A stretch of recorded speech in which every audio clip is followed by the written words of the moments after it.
What to be or not to be. The story I'm about to tell you does not have a set ending because this story is about me, and my story has not yet finished. It is also not your typical story. It doesn't really have a conflict, a resolution, or anything, but I felt nonetheless it was still worth telling. When you were a child, what did you want to be when you grew up? As children, we spend hours imagining what jobs we'll have, what careers we'll pursue, what kinds of things we'll do to help the world. I wanted to be a vet, to take all the poor animals from the streets and make them happy, and they would all live in my house in perfect harmony. There would be food and shelter for everyone, because I would have a big house with a large garden. When we grow up, though, we learn that life is not so black and white.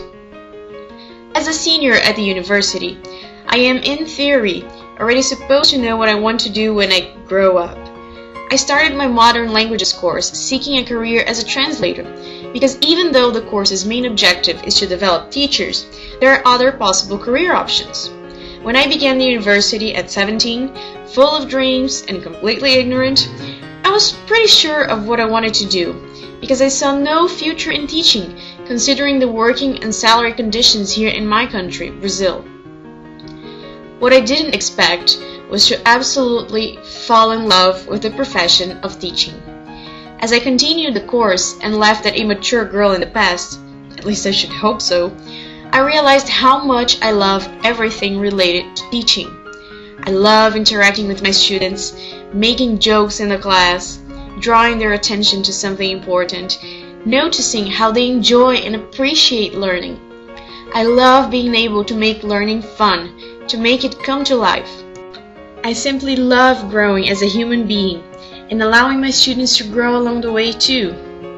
As you can see, I'm having an end of the course crisis. There are two possible paths I see ahead of me, none of which fully meet my requirements for the perfect job, because we all have those, don't we? But they are the closest I can get. Taking path number 1 means I will follow my heart and become a teacher.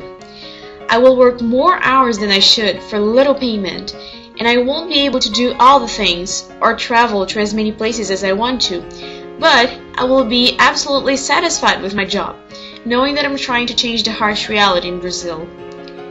Taking path number 2 means I will follow my mind and become a translator. I will work a fair amount of hours and get an even fairer paycheck, and I'll probably be able to travel or do many of the things I wish to do. But I'll spend my hours in front of the computer, interacting with words and a keyboard. I will not be completely satisfied with my career, but I'll be fairly happy with my overall achievements.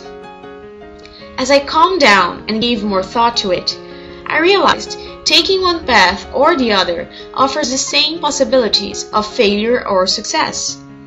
Whatever my decision is, I will experience a certain amount of happiness, and I will not regret what I have chosen for a living.